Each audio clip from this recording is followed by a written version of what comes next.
we talk about tomorrow, here's a bulletin for you. There is no imagination crisis in this country, especially here at Disney World. We've gathered a panel of imagination experts just to prove it. Imagination, it's a good word, especially when it's spelled with a capital I. And here's Disney's newest authority on imagination from the Imagination Pavilion here at Epcot.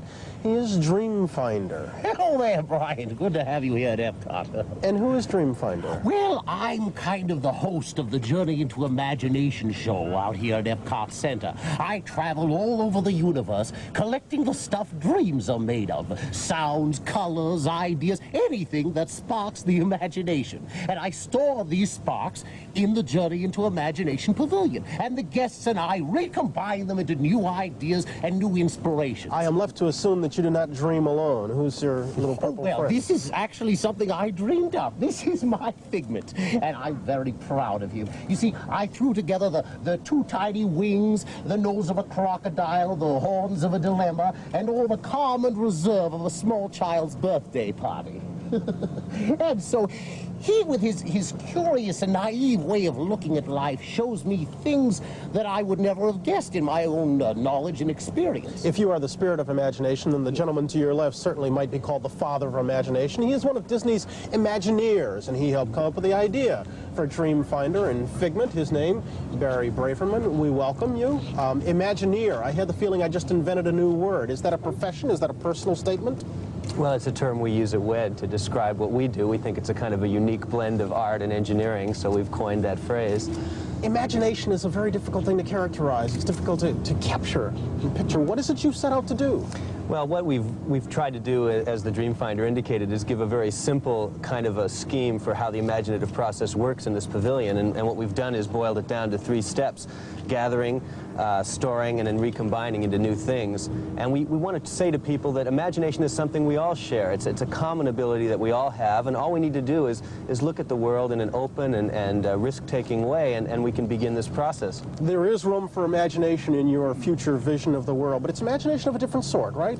Well, we are trying to show kind of the arts and the softer side of the imagination idea here in this pavilion.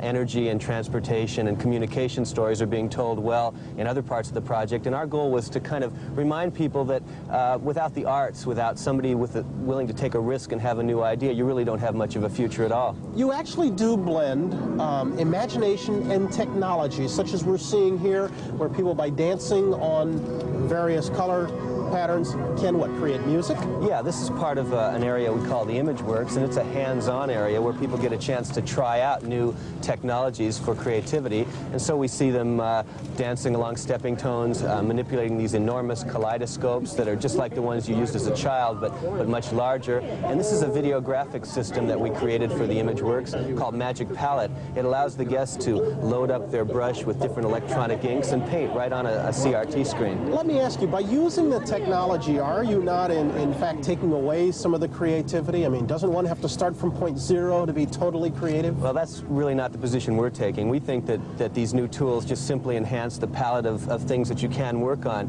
We always tell the story about the invention of the piano. Probably at some point someone thought that was a very threatening machine and would end creativity, but in fact it's made things more creative. And we feel the same way about computers and sensing devices and so on. And what of Dreamfinder and Figment? Do you fit into the family that includes Goofy and Pluto and Mickey and Snow White and Cinderella, or are you truly apart? Are you the future? No, I'm part of the same spirit, actually. I'm more of the original spirit. The same thing that led to them created me. And as I was there when they were created. Then let me say thank you to all 3 of you. Barry Braverman for giving us these 2, for Dreamfinder, and for Figment. Figment, take care of yourself, will you? I assume he's got something to say at some point. In keeping with the Disney ideal, you need no passport to travel from country to country in the World Showcase, so let us travel now on a brief trip to Japan. In Japan, a performer who practices an art form that's 2,000 years old. He makes sculptures out of candy.